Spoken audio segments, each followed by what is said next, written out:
bury it. I'm gonna be honest with you guys. I'm just a little salty right now.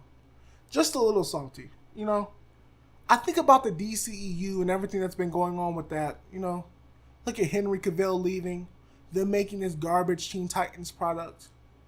And I think about it, and I talk about it, and sometimes I wake up in the morning, and I have no intentions of making a video. I just pacing around, and I was gonna play Spider-Man, but then this rage came over me, and I don't understand what's so difficult about creating a story for characters that have thousands and thousands and thousands of comic books, of source material, of history, decades of history. We're talking about Superman here, with the whole rogues gallery. It's full of people. Full of people. If you want to do something new with Superman, just don't use a villain that's been in the movie. Use Livewire. Use Parasite. Skip Lex Luthor. You use Zod, he's already been in the movie, so that doesn't count. Use those people. For Batman, you want to reinvent the wheel, you want to change things up? I don't know, use Black Skull. Use, who else is there? Deathstroke, he's been in the movie now, but you get the gist. Use different characters. I don't understand. You literally do not have to think much about these films. It's not that difficult. But what the DCEU struggles with is vision. There's no vision. It's a collage of things, but the collage doesn't even make sense. That's the thing. It's like a collage of our family's history. And then you have my family's history on your collage. It doesn't make sense. It doesn't make sense. It's a collage that couldn't even follow the theme of a collage. You understand what I'm saying? Does that make sense? Does that analogy fit? Does it fit? Let me know. But what's bothering me the most is, who is making the decisions? How does this person have a job? I feel like if you can't make a movie about a character that has a whole bunch of source material, you don't have to reinvent the wheel with them. All you have to do is execute. That's all you have to do. Find a writer. Listen to his pitch. Understand his vision.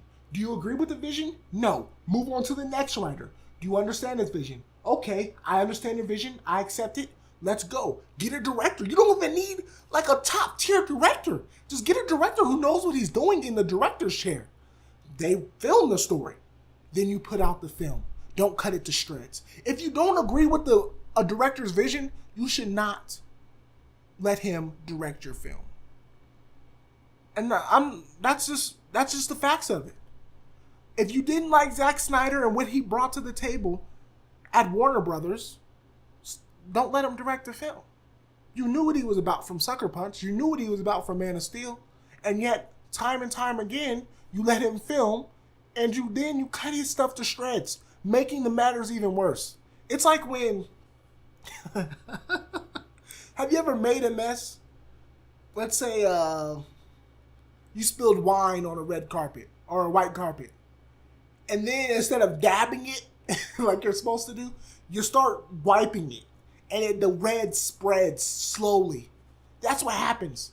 You didn't like what was happening. I don't know what was happening. I liked the Ultimate Edition of Batman vs. Superman.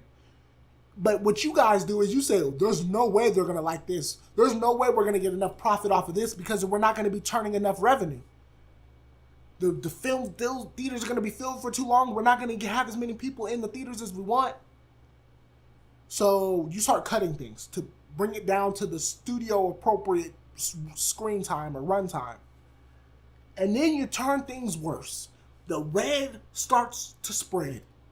And you have issues now. Now your lead actor quits. He wants to be the Witcher, not Superman. Can you imagine the day? Oh my gosh, you guys are so garbage. Can you imagine the day where somebody was turned down being Superman? This dude just turned down being Superman to go be Geralt. I think that's who he's going to be. He turned down being Superman to go play The Witcher on Netflix. Not even on a major motion picture, even though Netflix is kind of up there nowadays. He turned down that to go play The Witcher. You turned down Superman. That lets you know how garbage Warner Brothers is. How in disarray the company is. Listen here. I don't know who it's going to be. Maybe it's Jeff Johns. Maybe it's not. You need to find somebody that you trust. I feel like I could do the job. I'm not going to get the job, obviously, but I feel like I could do the job. So I'm sure there's somebody in Hollywood or whoever you guys mingle or talk to. I'm sure there's somebody you can find to simply put together vision. And if you take away nothing else from this video, take away the word vision. All right? Because that's what the DCEU doesn't have. Say what you want about the MCU, and trust me, I say all I want about the MCU. They have vision. And you have to respect vision. They've played out their vision to the very end. Now they're on Avengers Infinity War Part 2. They're able to release movies like Captain Marvel and Ant-Man because their vision is trusted and protected. While you guys are struggling to write stories for characters who've been around for decades, who are literally iconic. You can't go anywhere in the world and say Superman and people don't know who you're talking about. You can't go anywhere in the world and say Batman and people don't know who you're talking about. But for some reason, you guys can't write a story with people who have a whole bunch of source material and a whole lot of rogues. So if you don't want to do what everyone else before you was done, you want to reinvent the wheel, you can pick a villain. You can literally toss a dart. And I bet you won't land on Lex Luthor or Zod. I bet you won't land on Joker or Penguin. You can land on so many people. You can land on so many people if you want to tell an original story. I don't understand what is so difficult about this, man. What is the issue you're having? What is the issue? Please tell me. It can't be hard. Teen Titans, you guys released that garbage product that looks cheap. In the era where Hunger Games is thriving, Harry Potter has thrived. Divergent was cool. Maze Runner. You have this era where the young adult audience is flocking to the theaters, buying merchandise. And you guys said, hey, let's put Teen Titans, this cheap product, on our DC universe and hope people come and subscribe to our DC universe. That's what we're doing. I bet you Young Justice Season 3 is probably going to be garbage. I think they're just doing it for the money. We'll see. I'm not too hyped anymore. Just because I don't trust them. I can't trust your product no more. You've hurt me too many times. I don't understand. What is the issue? There can't be that much of an issue. You have Robin, literally the most iconic superhero in the world. Tell me another. You have all these characters. You could use Kid Flash. You could use Aqualad. You can use so many people. I understand that's not under the Titans trademark per se, but you have all these characters and you have an audience that you see. You literally see them flocking to the theaters to support with merchandise, with writing their little fanfic stories, the theory videos. Look at what Cloak and Dagger did. That appeals to the same audience as Hunger Games, as those Harry Potter. That appeals to pretty much the same audience. But you know what happens? It's a superhero genre, so it appeals to even more people. But no, you guys released this cheap, dark product where Robin says, F Batman, because that will get us clicks. That will get us clicks if we say F Batman. You guys are so garbage. And that's everybody involved right now. Oh my God. That goes from the top to the bottom. You guys are all garbage. It can't be this difficult. If you're watching this go down and you haven't said anything to your boss, you're garbage. Because you can't look at this and say, this Teen Titans, it's going to be greater. It's going to be a hit.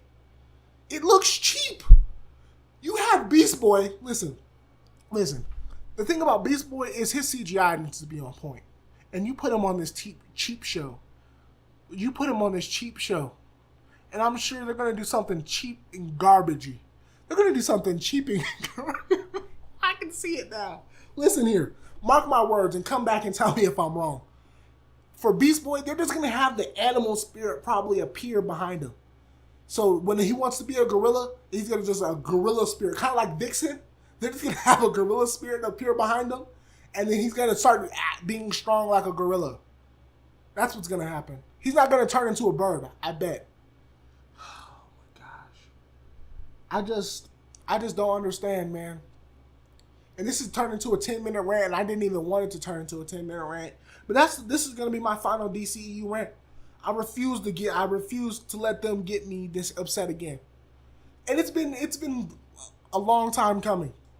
I've been trying to give them pass after pass after pass, but you guys just had Superman quit to go play The Witcher. You guys are garbage. I'm done. Like the video if you like the video. Dislike the video if you dislike the video. I don't even care right now. Subscribe, and I'll see you guys next time.